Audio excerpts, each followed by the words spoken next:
ये गरीब लड़का जमीन पर पड़ा 10 रुपये का नोट उठाता है और यहीं से उसकी किस्मत पूरी तरह से बदलने वाली है। वो जल्द ही अरबपति बनने जा रहा है। लड़का वो नोट लेकर दौड़ता हुआ पास की किराना दुकान पर गया और एक चॉकलेट खरीद ली। जैसे ही उसने चॉकलेट खोली, अंदर से एक चमचमाती हुई गोल्डन टिकट निकली। पास खड़े लोग ये देखकर हैरान रह गए और उसे ऊंची कीमत देकर खरीदने की कोशिश करने लगे। लेकिन दुकान का दयालु मालिक लड़के को चेतावनी देता है कि इन लोगों की बातों में मत आओ और टिकट लेकर सीधे घर जाओ। लड़का भागता हुआ घर पहुंचा और अपने परिवार को खुशखबरी दी। उसका दादाजी जो लंबे समय से बीमार थे, ये सुनते ही खुशी से नाचने लगे, क्योंकि उस गोल्डन टिकट की दुनिया में सिर्फ 5 कॉपियां थीं और जिसके पास ये होती उसे दुनिया की सबसे बड़ी चॉकलेट फैक्ट्री घूमने का मौका मिलता।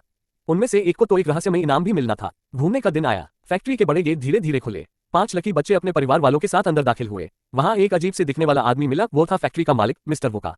जैसे ही सब अंदर गए, वो नजारा देखकर सबकी आंखें खुली की खुली रह गईं। चारों तरफ मिठास की खुशबू फैली थी। सब कुछ किसी परियों की कहानी जैसा लग रहा था। पेड़ पौधे टॉफी और च्युइंगम से बने थे और झरने और नदियां चॉकलेट सिरप से भरी थीं। एक मोटा लड़का खुद को रोक नहीं पाया और जमीन से कैंडी जैसा घास उठाकर खाने लगा। लेकिन उसकी लालच भारी पड़ी। वो चॉकलेट के तालाब में गिर गया और एक बड़ी सी पाइप में खींचकर दूसरी जगह चला गया। पहला बच्चा बाहर हो गया। बाकी बच्चे एक कैंडी बोट में बैठकर आगे बढ़े। एक लंबी सुरंग पार करके वो इनोवेशन रूम में पहुंचे, जहां ढेर सारी अजीबोगरीब मिठाइयां थीं। एक लड़की को ब्लूबेरी फ्लेवर का च्युइंगम दिखा। उसने तुरंत उसे चबा लिया, लेकिन वह गम अभी ट्रायल में था। कुछ ही देर में लड़की की स्किन नीली पड़ गई और उसका शरीर फूलकर एक विशाल ब्लूबेरी बन गया। वह भी बाहर हो गई। फिर सब पहुंचे नट रूम में, जहां प्रशिक्षित गिलहरियां खराब नट्स की पहचान करती थीं। एक अमीर घर की लड़की सबकी बातों को अनदेखा कर नीचे गई और एक गिलहरी को पकड़ने लगी। गिलहरियां भड़क गईं और उस पर टूट पड़ी। उसे जमीन पर गिराकर कमरे के बाहर कर दिया गया।